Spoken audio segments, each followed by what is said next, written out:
നിലവിലിതിൽ രണ്ട് തരത്തിലുള്ള സോഷ്യൽ മീഡിയയിൽ തന്നെ മറ്റിടങ്ങളിലാണെങ്കിലും മുൻപ് തുരങ്കപാത എന്നുള്ളൊരു തീരുമാനത്തെ എതിർക്കുന്നവരുണ്ട്. അതല്ലാതെ നിലവിൽ ഇതുമായി ബന്ധപ്പെട്ട് മണ്ണ് നീക്കവുമായി ബന്ധപ്പെട്ടും അല്ലാതെയുമുള്ള പല വിവരങ്ങളും പുറത്തു വരുന്നുണ്ട്. ഇതിൽ ആദ്യം വന്ന ടി സിദ്ദീഖാണ് നമ്മൾ ആദ്യമായി ഔദ്യോഗികമായി മാധ്യമങ്ങൾ ആദ്യം കാണുന്നതെന്നാണ് ഞാൻ മനസ്സിലാക്കുന്നത്. അപ്പോൾ അദ്ദേഹം ആദ്യം തന്നെ പറയുന്നു ഇതൊരു ലാൻഡ് സ്ലൈഡ് അല്ല, ഒരു പ്രകൃതി ദുരന്തമല്ല, നാച്ചുറൽ ലാൻഡ് സ്ലൈഡ് അല്ല എന്നാണ് പറയുന്നത്. അത് കേൾക്കുമ്പോൾ തന്നെ സത്യത്തിൽ നമുക്ക് വലിയൊരു ആശ്വാസമാണ്. കാരണം വയനാട് പോലുള്ളൊരു സ്ഥലത്ത് മണ്ണിടിച്ചിൽ എന്നാണല്ലോ നമ്മൾ ആദ്യം ഇതിന് റിപ്പോർട്ട് വരുന്നതും പുറത്ത് വാർത്തകൾ വരുന്നതും ആ നിലയ്ക്കായിരുന്നു. ഇവിടെ മണ്ണിടിച്ചിൽ കള്ളാടിയിൽ. അപ്പോൾ നമ്മൾ തുരങ്കപാത നിർമ്മാണം നടക്കുന്ന സ്ഥലം കള്ളാടി, അവിടെ മണ്ണിടിച്ചിൽ എന്ന് പറയുമ്പോഴത്തേനും നമുക്ക് വലിയ ആശങ്കയാണ് നമുക്കുണ്ടാവുന്നത്. വയനാട് പോലുള്ള സ്ഥലത്ത് ഈ മഴക്കാലവും അതിജീവിക്കാൻ അവിടുത്തെ ജനത പാടുപെടുമല്ലോ എന്ന നിലയ്ക്കൊക്കെ വലിയ ആശങ്കയാണ് ഉണ്ടായിരുന്നത്. അവിടെ തുരങ്കപാത വരുമ്പോൾ സ്വാഭാവികമായി ഉണ്ടായ കുറേ കിംവദന്തിയും ആശങ്കകളും ഒക്കെ ഉണ്ട്. പക്ഷേ അതിന് കൃത്യമായി തന്നെ കേന്ദ്ര പരിസ്ഥിതി മന്ത്രാലയത്തിൻ്റെയൊക്കെ അനുമതിയുണ്ട്. അവർ കൂടി മുന്നോട്ട് വെച്ച ഉപാധികളോടുകൂടിയാണ് അവിടെ നിർമ്മാണമൊക്കെ നടക്കുന്നത്. പിന്നീടാണ് മന്ത്രി തന്നെ വന്നിട്ട് പറയുന്നത് ഇതൊരു പ്രകൃതി ദുരന്തമല്ല, ഇതൊരു മനുഷ്യനിർമ്മിത ദുരന്തമാണ്. അതിനെ സാധൂകരിക്കാനുള്ളൊരു കാരണമായി പറഞ്ഞിരുന്നത്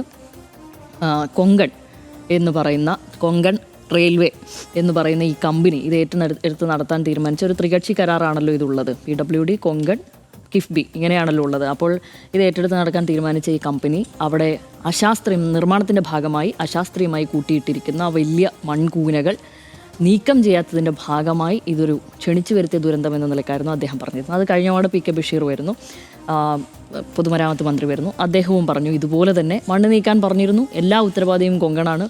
അദ്ദേഹം ഒരു കാര്യം കൂടെ പറഞ്ഞു, PWD ഇക്കാര്യത്തിൽ നോക്കുകുത്തിയാണ്, അങ്ങനെ തന്നെയാണ് കൊടുത്തിരിക്കുന്നത്, ഞങ്ങൾക്കിതിലൊന്നും ചെയ്യാനില്ല, ഞങ്ങളുടെ പുറത്ത് കയറണ്ട, ഞങ്ങളെ ചാരണ്ട, നിങ്ങളുടെ ചോദ്യത്തിൻ്റെ ഉദ്ദേശം ഇതാണെന്നൊക്കെയാണ് പറഞ്ഞത്.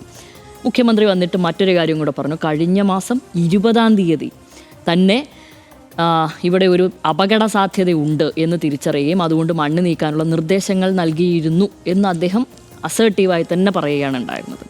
അതിൻ്റെയും കൂടെ പശ്ചാത്തലത്തിലാണ് ഇങ്ങനെ നിൽക്കുന്നത്. അപ്പോൾ നമ്മളും ആ ഘട്ടത്തിൽ അങ്ങനെ തന്നെയാണ് വിചാരിക്കുന്നത്. അങ്ങനെയാണെങ്കിൽ കമ്പനി എന്തുകൊണ്ട് ഇത് നീക്കിയില്ല? കമ്പനി ഇത് നീക്കിയില്ല, അവരത് നീക്കിയില്ല എന്ന് ഉറപ്പാക്കേണ്ടത് ആര്? ഇങ്ങനെ രണ്ട് ചോദ്യങ്ങളായിരുന്നു ആ ഘട്ടത്തിലുണ്ടായിരുന്നത്. ആർക്കാണ് ഇതിൻ്റെ ഉത്തരവാദിത്തം? അത് കഴിഞ്ഞാണ് നമ്മൾ പിന്നീട് പൊതുമരാമത്ത് വകുപ്പിൻ്റെ ഒരു മിനിറ്റ്സ് പുറത്തു വരുന്നത്. അത് 20-ാം തീയതിയാണ്. ഓർക്കണം, മുഖ്യമന്ത്രി പറഞ്ഞതനുസരിച്ചാണെങ്കിൽ 17 ദിവസം മുമ്പ് 20-ാം തീയതിയാണ് ഇങ്ങനെ ഒരു അപകടം ഉണ്ടാകും എന്നുള്ള ഒരു മുൻകൂട്ടി ഒരു ദീർഘവീക്ഷണത്തോടെ പറയുകയാണ്. വലിയ മഴയുള്ളൊരു സാഹചര്യമാണ്, വയനാട് പോലുള്ളൊരു സ്ഥലമാണ്, നമ്മളിവിടെ ശ്രദ്ധിക്കണം, ഇങ്ങനൊരു ഇവിടെ മൺകൂനകളുണ്ട്, അതുകൊണ്ട് തന്നെ ഇത് ഒലിച്ചിറങ്ങാനുള്ള ഒരു സാധ്യതയുണ്ട്, വലിയ ദുരന്തം ഉണ്ടാകും എന്ന് മുൻകൂട്ടി കണ്ടുകൊണ്ട് അത് നീക്കാൻ പറയുന്നത് 20-ാം തീയതി. 25-ാം തീയതിയാണ് ഇങ്ങോട്ട്, അതായത് പൊതുമരാമത്ത് വകുപ്പ് മന്ത്രിയുടെ നിർദ്ദേശപ്രകാരം 25/6/2026 പൊതുമരാമത്ത് വകുപ്പ് സ്പെഷ്യൽ സെക്രട്ടറിയായ അദീൽ അബ്ദുള്ള IAS, വകുപ്പിൻ്റെ തന്നെ അഡീഷണൽ സെക്രട്ടറി കൂടിയായ വിനോദ് IAS, അപ്പോൾ 2 IAS ഉദ്യോഗസ്ഥരടക്കം ഉൾപ്പെടുന്ന 19 അംഗ സംഘമാണ് അങ്ങോട്ട് എത്തിയിരിക്കുന്നത്. ഈ സ്ഥലം കള്ളാടി എന്ന് പറയുന്ന ഈ പ്രദേശം സ്ഥലത്ത് സന്ദർശിച്ചിട്ട് എന്തൊക്കെ കാര്യങ്ങളാണ് അതിലൂടെ നടപടി സ്വീകരിക്കാൻ തീരുമാനിച്ചത് എന്നുകൂടി പറയുന്നുണ്ട്. അതിൻ്റെ ഭാഗമായി കുറേയുണ്ട്. നമ്മൾക്കിത് വായിച്ചു നോക്കിയാൽ തന്നെ നമുക്ക് മനസ്സിലാവുന്നത് എന്താണെന്ന് വെച്ച് കഴിഞ്ഞാൽ ഇപ്പോൾ 3 മന്ത്രിമാർ ഈ കാര്യങ്ങൾ പറഞ്ഞല്ലോ, അവർ തന്നെ പറയുന്ന കാര്യങ്ങൾ പൊളിക്കുന്ന പോലെയാണ് നിലവിൽ ഈ മിനിറ്റ്സിലെ വിവരങ്ങൾ എഴുതി വെച്ചിരിക്കുന്നു എന്നുള്ളതാണ്. അതായത് ഇതെല്ലാം കടലാസിലേ ഉള്ളൂ, ഇതൊന്നും അവിടെ നടന്നിട്ടില്ല എന്നാണ് ഇതിൻ്റെ ചുരുക്കം. അത് പദ്ധതി പ്രദേശത്തെ എല്ലാവിധ നിർമ്മാണ പ്രവർത്തനങ്ങളും അനുബന്ധ പ്രവർത്തനങ്ങളും എല്ലാ സുരക്ഷാ മുൻകരുതലും സ്വീകരിച്ച് മുന്നോട്ട് പോകുന്നതിന് കൊങ്കൺ റെയിൽവേ ഉറപ്പുവരുത്തണം, ഇങ്ങനെയാണ് പറഞ്ഞിരിക്കുന്നത്. ഇതിൽ തന്നെ സനീഷേട്ടനും നോക്കി കാണുമായിരിക്കും. അതിൽ തന്നെ ഇതിൽ 10ഉം 12ഉമാണ് ഇതിലെ പ്രധാനപ്പെട്ട പോയിന്റുകൾ. നേരത്തെ മണ്ണ് നീക്കുവാൻ വേണ്ടി നിർദ്ദേശം നൽകിയിരുന്നു എന്ന് പറയുന്ന മുഖ്യമന്ത്രി പറഞ്ഞിരുന്നു. പക്ഷേ ഈ സംഘം വെറും 5 ദിവസം കഴിഞ്ഞിട്ട് ഈ സ്ഥലം സന്ദർശിക്കുന്ന വേളയിൽ ഈ സംഘത്തിൻ്റെ പറഞ്ഞിരിക്കുന്നതും ഇവർ നിർദ്ദേശിച്ചിരിക്കുന്നതും എന്താണെന്ന് വെച്ച് കഴിഞ്ഞാൽ, നിലവിൽ പദ്ധതി പ്രദേശത്ത് കൂട്ടിയിട്ട മണ്ണ് അപകട ഭീഷണി ഉള്ളതിനാൽ മണ്ണിടുന്നതിൻ്റെ ഉയരം കുറയ്ക്കാൻ വേണ്ട നടപടികൾ പാരിസ്ഥിതിക സാങ്കേതിക വിദഗ്ധരുടെ അഭിപ്രായം തേടാനും നടപടികൾ സ്വീകരിക്കാനും നിർദ്ദേശം നൽകി എന്നുള്ളതാണ്. ഈ സമയത്ത് മണ്ണ് നീക്കുന്നത് മണ്ണ് കൂടുതൽ ഡിസ്റ്റർബ്ഡ് ആകാനും കൂടുതൽ അപകട സാധ്യത ഉണ്ടാകാനും കാരണമാകുമെന്ന് വിലയിരുത്തി. അതായത് നീക്കം ചെയ്യണം എന്നായിരുന്നത്ര ആദ്യം കൊടുത്ത നിർദ്ദേശം. പക്ഷേ അതിന് ഘടകവിരുദ്ധമായിട്ടാണ് നിലവിൽ അവിടെ എത്തി ഈ പ്രദേശം കണ്ട് ഈ മൺകൂനയും കണ്ട ശേഷം വിലയിരുത്തിയിരിക്കുകയാണ്. നിലവിൽ മണ്ണ് നീക്കിക്കഴിഞ്ഞു കഴിഞ്ഞാൽ അവിടെ കൂടുതൽ അപകടത്തിനുള്ള ഒരു സാധ്യതയുണ്ടെന്ന് വിലയിരുത്തി. അപ്പോൾ ഇതൊരു അപകടം തന്നെ, ഇവിടെ ഒരു അപകടം ഉറപ്പായാലും വന്ന് ഭവിച്ചേക്കാം എന്ന് എല്ലാ ബോധ്യം എല്ലാവർക്കും ഉണ്ടായേ. അതും കൂടെ നമ്മൾ എന്തായാലും ശ്രദ്ധിക്കണം.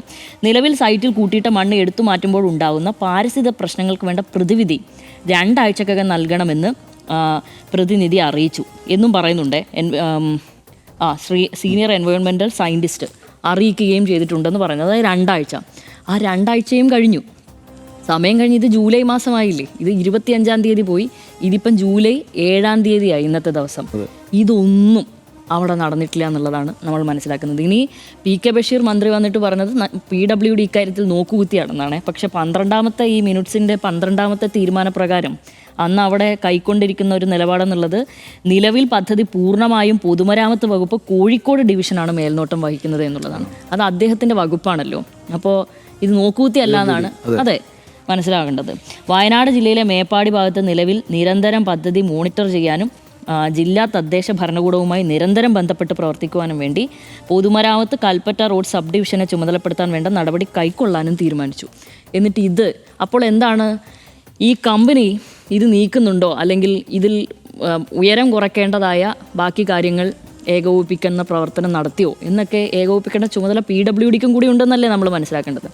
ഇനി ഈ കമ്പനിയും അവരും വളരെ ഉദാരമായി തന്നെയാണ് ഇക്കാര്യത്തിൽ ഇടപെട്ടിരിക്കുന്നതെന്നാണ് ഞാൻ മനസ്സിലാക്കുന്നത്. അത് അവർ പറയുന്നത് ഈ കൂട്ടിയിട്ട ഭാഗങ്ങളിലെ മണ്ണ് നീക്കുവാൻ വേണ്ടിയിട്ട് അവർ തന്നെ പണം ചെലവഴിച്ചുകൊണ്ട് മറ്റേതെങ്കിലും ഒരു സ്ഥലം ജില്ലാ ഭരണകൂടം ഒന്ന് കാട്ടിത്തന്നു കഴിഞ്ഞാൽ ഞങ്ങൾ ആ സ്ഥലത്തേക്ക് മണ്ണ് മാറ്റാം, ഞങ്ങൾക്ക് മണ്ണ് മാറ്റുന്നത് കൊണ്ട് പ്രശ്നമൊന്നുമില്ല.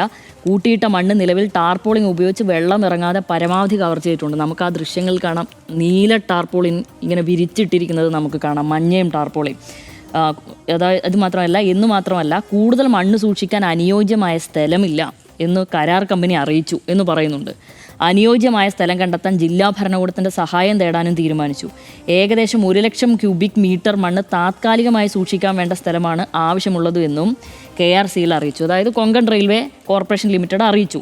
മണ്ണ് പുറത്തേക്ക് കൊണ്ടുപോകുമ്പോഴുള്ള റോയൽറ്റി ഫീസ് ഒഴിവാക്കി തരാൻ KRCL ആവശ്യപ്പെട്ടു. ഇതിനു വേണ്ട നടപടികൾ സ്വീകരിക്കാനും തീരുമാനിച്ചു. അപ്പോൾ കമ്പനി ഇതിനെല്ലാത്തിനും വില്ലിംഗ് ആണ്. അപ്പോൾ കമ്പനിക്ക് ഈ മണ്ണ് നീക്കം ചെയ്യുവാൻ വേണ്ടി കമ്പനി പറയുന്നത് ഒരു സ്ഥലം കാണിച്ചു തരണം, അതിന് ജില്ലാ ഭരണകൂടത്തിൻ്റെ സഹായം തേടാൻ തീരുമാനിച്ചിരിക്കുന്നു. പിന്നെ കമ്പനി പറയുന്നത് നമ്മൾ അതുവരെ ഇതൊരു ടാർപോളിനിട്ട് പരമാവധി വെള്ളം ഇറങ്ങാതെ നോക്കാനും തീരുമാനിച്ചിരിക്കുന്നു. ഇത് കൊണ്ടുപോകാനുള്ള റോയൽറ്റി ഫീസ് ഒഴിവാക്കി തരണമെന്നും അവർ പറയുന്നുണ്ട്. അപ്പോൾ ഇത് ഒക്കെ ഏകോപിപ്പിക്കേണ്ടവർ ഇത് കടലാസിൽ മാത്രമാക്കി മൗനം പാലിച്ചു എന്നല്ലേ നമ്മൾ മനസ്സിലാക്കേണ്ടത്. അല്ലെങ്കിൽ പിന്നെ ഇങ്ങനൊരു അപകടം വരുമോ? ഇത് 2 ആഴ്ചക്കുള്ളിൽ തന്നെ ഇതിൽ റിപ്പോർട്ട് കൊടുക്കാൻ ഇതിൽ തന്നെ പറയുന്നുണ്ട്. ചുമതല PWDയിലുള്ള കോഴിക്കോട് ഡിവിഷൻ അല്ലേ, കോഴിക്കോട് ഡിവിഷനാണ് പൂർണ്ണമായും ചുമതല എന്നും പറയുന്നുണ്ട്. അപ്പോൾ ഒരു സംവിധാനം മുഴുവൻ ഇങ്ങനെ നോക്കുകുത്തിയാവുകയായിരുന്നു.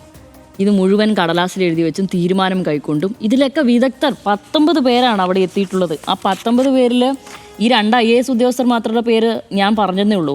പൊതുമരാമത്ത് വകുപ്പിലെ ഉദ്യോഗസ്ഥർ, പദ്ധതിയുടെ SPA കൊങ്കൺ റെയിൽവേ, വയനാട് ജില്ലാ ADM, ജില്ലാ ദുരന്ത നിവാരണ അതോറിറ്റി പ്രതിനിധികൾ, state environmental impact assessment authority പ്രതിനിധി, കിഫ്ബി പ്രവൃത്തി ഏറ്റെടുത്ത കരാറുകൾ എന്നിവരും പങ്കെടുത്തു എന്നാണ് പറഞ്ഞിരിക്കുന്നത്. അപ്പോൾ ഇത്രയും പേരുള്ള എല്ലാ വിദഗ്ധ സംഘവും അവിടെ എത്തിയിട്ട് ഇവിടെ ഒരു അപകടം ഉണ്ടെന്ന് അപ്പോൾ സ്റ്റേറ്റിന് മനസ്സിലാക്കിയിരിക്കുന്നു. ഇങ്ങനെ ഒരു അപകടം വന്നേക്കാം, കാരണം വയനാടാണ്, പ്രത്യേകിച്ച് ഇങ്ങനെ ഒരു പദ്ധതി പ്രദേശമാണ്, ചിലപ്പോൾ വന്നേക്കാം എന്ന് പറഞ്ഞ് ഇതൊക്കെ അറിയാമായിരുന്നു. ഇത് അറിയാമായിട്ട് ഇതൊക്കെ വിലയിരുത്തുകയും ഇതിനുള്ള ഒരു കരുതൽ നടപടി എന്ന നിലയ്ക്ക് ഇതൊക്കെ തീരുമാനിക്കുകയും കൈക്കൊള്ളുകയും ചെയ്തിട്ട് പക്ഷേ ഇതൊന്നും ഏകോപിപ്പിച്ചിട്ടില്ല. യാതൊരുവിധ ഏകോപനം ഉണ്ടായിട്ടില്ല. ഈ സംവിധാനങ്ങൾക്കിടയിലെ വിടവിലൂടെയാണ് നിലവിൽ ഈ മണ്ണും വെള്ളവും ഒലിച്ചു വന്ന 5 പേരുടെ ജീവനെടുത്ത് ബാക്കിയുള്ളവർ മരണത്തോട് അവിടെ മല്ലിടുന്നു എനിക്ക് പ്രാഥമികമായി മനസ്സിലാക്കുന്ന കാര്യം. പിന്നെ ഈ സംവിധാനത്തിൽ ഈ അലംഭാവം ഉണ്ടായിട്ടുണ്ട് എന്നുള്ളത് ഇത് വായിക്കുമ്പോൾ തന്നെ നമുക്ക് മനസ്സിലാവുന്നു. ഇങ്ങനെ ഒരു സംവിധാനത്തിൽ നമ്മളൊരു സ്വാഭാവികമായും ഇവിടെയുള്ള ആളുകൾക്ക് തോന്നില്ല, പ്രത്യേകിച്ച് വയനാട്ടുകാർക്ക് തോന്നുന്നു ഇങ്ങനെ ഒരു സംവിധാനത്തിൽ കൂടി ഇങ്ങനെയാണ് ഒരു സംവിധാനം പ്രവർത്തിക്കുന്നുണ്ടെങ്കിൽ തീർച്ചയായും ഒരു മഴക്കാലം കടന്നു പോവുക എന്നുള്ളത് നമ്മളെ സംബന്ധിച്ച് വലിയ ബുദ്ധിമുട്ടുള്ള കാര്യമായിരിക്കും. ഇനി മഴക്കാലം മാത്രമാകണമെന്നില്ല, എന്ത് ദുരന്തത്തിലാണെങ്കിൽ പോലും അത് നേരത്തെ അറിയാമായിരുന്നിട്ടും അല്ലെങ്കിൽ അങ്ങനെ ഒരു പ്രതീക്ഷയുണ്ടായിട്ടും അതിനൊരു മുൻകരുതൽ നടപടി ഇവിടെയുള്ളവർ കൈക്കൊള്ളുമെന്ന് ആണല്ലോ ഇവിടുത്തെ ജനങ്ങളുടെ ഏറ്റവും പ്രാഥമികമായ ബോധ്യം. ഇന്ന് ഇവരെയാണല്ലോ ഇത് പ്രൊട്ടക്റ്റ് ചെയ്യാനും ഇതിന് മേൽനോട്ടം വഹിക്കാനും സംരക്ഷിക്കാനും ഏൽപ്പിച്ചിരിക്കുന്നത്. അല്ലാതെ നമ്മളിറങ്ങി ഏതെങ്കിലും മണ്ണ് ഏതെങ്കിലും കൊട്ടയിൽ കോരിയതുകൊണ്ട് കാര്യമൊന്നുമില്ലല്ലോ ഇത് മാറ്റുവാൻ വേണ്ടി. എല്ലായിടത്തും അങ്ങനെ തന്നെയാണ്. പിന്നെ അത് മാത്രമല്ല, ഇതിലൊരു മുന്നറിയിപ്പ് കൊടുക്കുക എന്നുള്ളൊരു സംവിധാനമുണ്ട്. മുന്നറിയിപ്പ് കൊടുക്കാൻ കൊടും മഴയാണ് 2 ദിവസമായിട്ട് അവിടെ 265 mm മഴയാണ്, മില്ലിമീറ്റർ മഴയാണ് അവിടെ പെയ്തിരിക്കുന്നത്. അപ്പോൾ അതൊരു റെഡ് അലേർട്ടിന് പ്രഖ്യാപിക്കേണ്ടതായ സമയമാണ്. അവിടെയുള്ളവർക്കെല്ലാം നിർദ്ദേശം കൊടുക്കേണ്ടതാണ്. പക്ഷെ അങ്ങനെ ഉണ്ടായിരുന്നില്ല. യെല്ലോ അലേർട്ടാണ്. ദുരന്തം ഉണ്ടായതിനു ശേഷമാണ് അത് പ്രഖ്യാപിച്ചിരിക്കുന്നത് എന്നുള്ളതാണ്. അപ്പോൾ മിനിമം അവിടെയുള്ളവർക്ക് അത്തരം ഒരു മുന്നറിയിപ്പ് പോലും കൊടുക്കുന്നതിൽ ദയനീയമായി ഈ സംവിധാനം പരാജയപ്പെടുന്നു എന്നുള്ളതാണ് വലിയ ആശങ്ക ഉണ്ടാക്കുന്ന കാര്യമാണ്. മന്ത്രിമാർ ഇന്ന് പറയുന്നതിന് അതുപോലെ കണ്ണുമടച്ച് നമുക്ക് അതുപോലെ അങ്ങ് എന്ന വെള്ളം തൊടാതെ വിഴുങ്ങിയേക്കാം എന്ന് നമുക്ക് പറയുവാൻ കഴിയില്ല. ഭയങ്കര സങ്കടമുണ്ടാക്കുന്ന ഒരു കാര്യമാണ്. അവിടെ ഇന്ന് അപകടത്തിൽപ്പെട്ട എല്ലാ കുടുംബങ്ങളെയും ഓർത്തും വലിയ സങ്കടവും വേദനയും ഉണ്ട് ഈ ഘട്ടത്തിൽ നിന്നാണ് എനിക്ക് പറയാനുള്ളത്.